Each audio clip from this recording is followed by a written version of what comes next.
Hey, ladies and gentlemen, welcome back. Greg M here, talking track and field. Kind of want to talk about now the off-season training. Now that you're finished competing, whether you're collegiate, high school, or professional athlete, now is the time to start thinking about next year and the preparation before the season starts. And now is the off-season time. You're gonna work on your strength, your power, your a little bit of farm running, get your farm right, working on how to improve your strike frequency, drive phases, but definitely your strength and endurance work for the off season, because you got to be stronger and ready for the, in competition, in season for track and field. And if you're not strong, you're not flexible, and you don't work the right muscle group, or you don't do the right type of training as far as speed development, strength, speed endurance, um, working on those, fast twitch muscle fibers.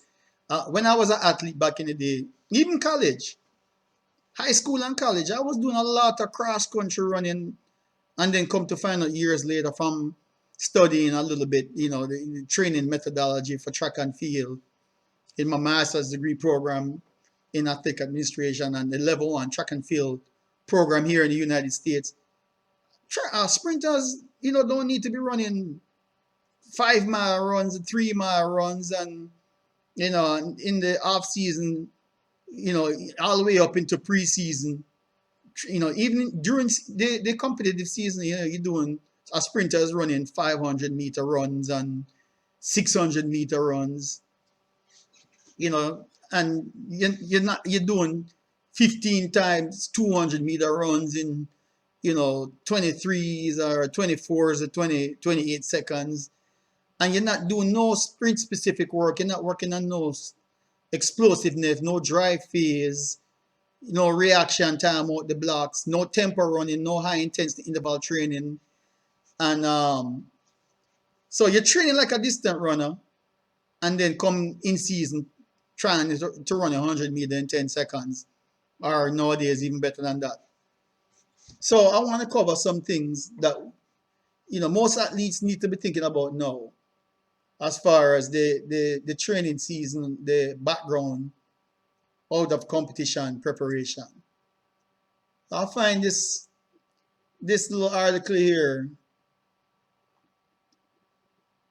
off-season speed training, and it says here athletes need to train for speed by running fast, which is correct. I agree with this article. With long recovery periods and gradual increase in training volume. Training on the track for sports that require an explosive, quick burst of speed will transfer to improve athletic performance in other areas. The off season is a perfect time to develop speed in athletes. Athletes can de-emphasize event-specific skills and focus on speed training that will benefit all sports that require speed and quickness. Speed training can help both non-endurance based sports and endurance based sports. And here are some of the great workouts to develop speed that world-class sprinters use to get faster. We cannot guarantee Olympic level speed, but we think these methods will help you get faster during the off season of your sport. If you are not a sprinter, these workouts mixed in with lower intensity specific skills for your sport can help you be fast and develop your athletic skills. So it goes here into the warm up. And everybody got to learn proper warm up. You might include dynamic drills, you know, um, you might do some wind sprints for warm up, you might do a half-mile run to warm up, include, static stretching. Okay, you have to be careful how you stretch too. You don't want to injure yourself stretching. So every training sessions begin with a proper warm up ranging from 10 to 20 minutes. The focus of the warm up is to raise the body temperature, of course, improve flexibility, and prepare the athlete for the training season. And you got different. You see here, I like this. It pretty much lays out the blueprint. Speed training types, acceleration training, speed training, resistant run, which is like your sled pull or parachute run or running up the hill. Speed endurance. Like for sprinters, that's like running 300, 400s, maybe an occasional 500, but no more than that. You shouldn't have to go out there and run 3 to 4 miles every day. That's unnecessary.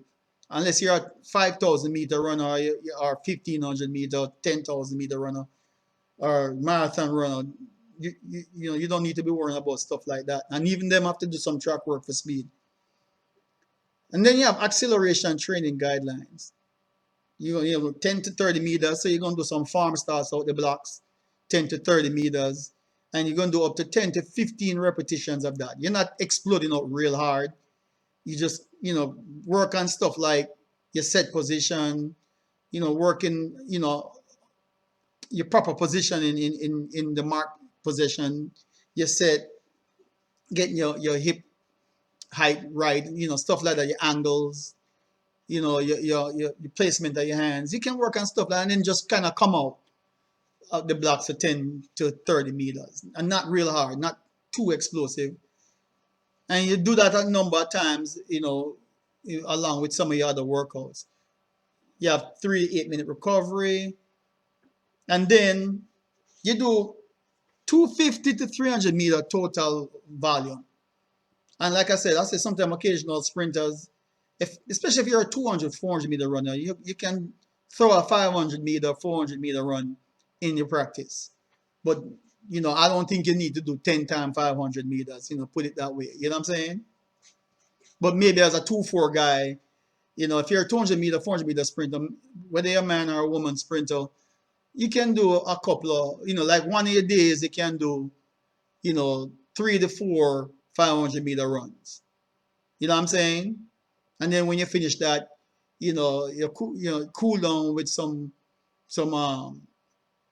low intensity wind sprints on the grass or something like that. That's about 2,000 meters worth of work, 1,500 to 2,000 meters worth of endurance. I'm just interjecting my own little experience. Like my coaches back in high school, they did their best, but a lot of, the training that I did, I was doing too much distant work, and all the way into the track season where I was still doing too much distant work and not working on stuff like dry phases and, coming out the blocks, reaction time, not enough explosive work, not, no proper strength development work. Later on I learned a little bit about plyometrics, but even those you have to do them with proper form. You got to be strong enough to be able to handle that, because you can get injured. Now, resistant run guidelines: 40 to 60 meters, 8 to 10 reps, 45-minute recovery, 300 to 350. Speed training guidelines: 40 to 60 meters, 5 to 10 reps, 3 to 8 minute recovery, 250 400 meter total volume. Stuff like that. Just a matter of your coach working out how many sets of those, between 200 and 400 meters that they want to accomplish. Speed endurance guidelines: now you're working on the 80 to 150 meter sprints, 3 to 6 repetition, 3 to 8 minute recovery, 250 up to 600 meters. If you're a sprinter, I don't think you need to go past 400 meters. But, some coaches might still let you run a breakdown of like a 5, a 4, 3, 2, 150, something like that, like a ladder. So, off-season speed training, proper training should include weight training, like I was talking about. I mentioned plyometric drums for the explosiveness. You have in here medicine ball throws, running, and running could be, doing some wind sprints on the grass, or doing some tempo run, 300 meter runs, in the off season, up to 6. You see what I'm saying?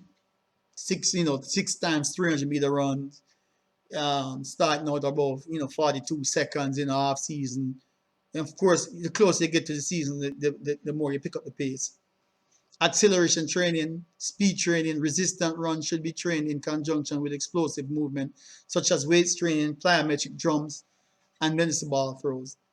Now, the day after high intensity speed training should be a recovery day without explosive movements. And that's another important factor. Some coaches work hard every day and there's no recovery phase in between. And that's why you see some athletes getting injured because they hadn't cycling proper recovery and they don't change the intensity from day to day. And if you're working out like that hard every day, you're gonna find yourself getting injured even in the off season. And then if you get injured close to the indoor season or outdoor season, no, you're delaying your how well you can perform. Or you might have to skip a whole season before you even get started. So after speed endurance training, athletes should have a recovery day with limited activity. So weekly training outlines and guidelines. Monday, acceleration training, high intensity. Tuesday, recovery, easy day, low intensity. Wednesday, speed training, high intensity. Thursday, endurance, general strength day, low intensity. Friday, acceleration and resistant run. Saturday, speed endurance, medium intensity. Sunday, recover.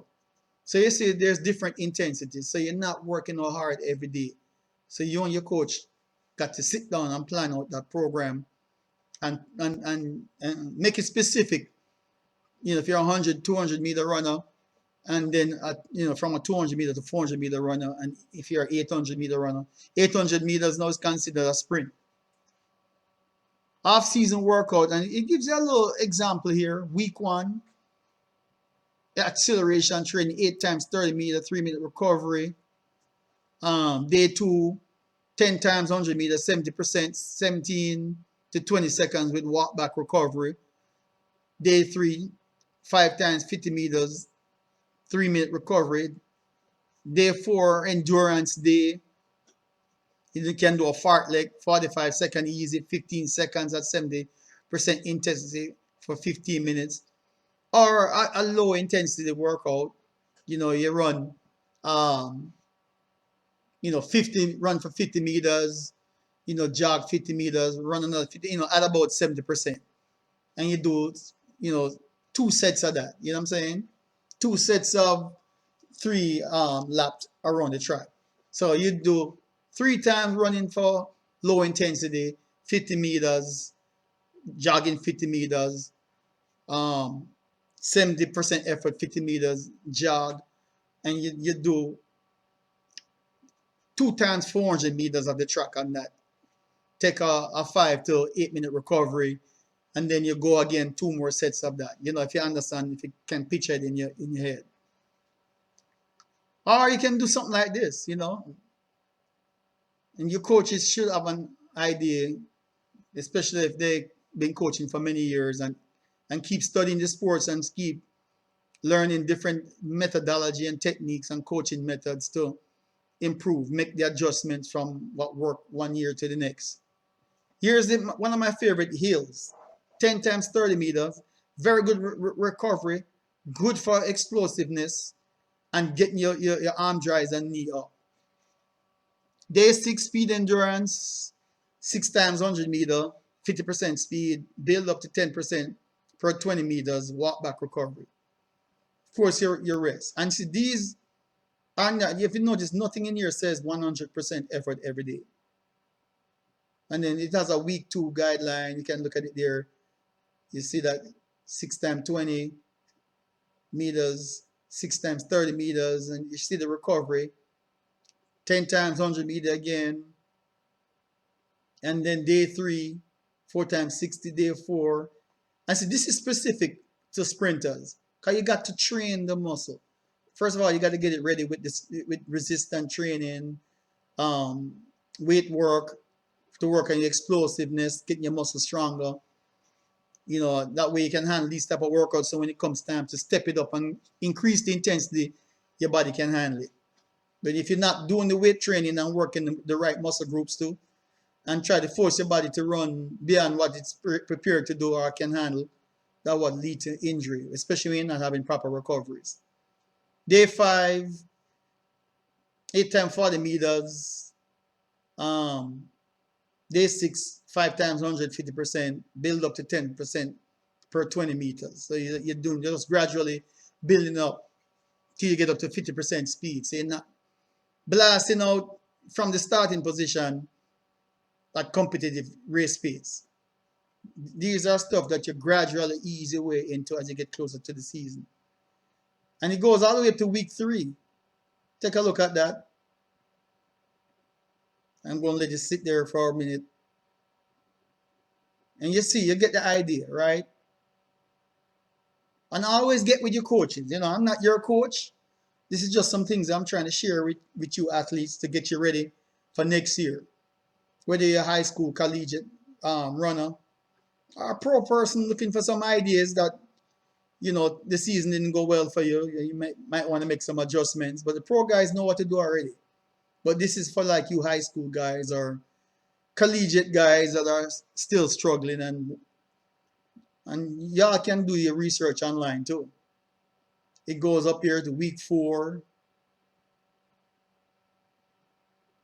And you don't have to copy this exactly, you know, but you can get an idea and kind of work it in.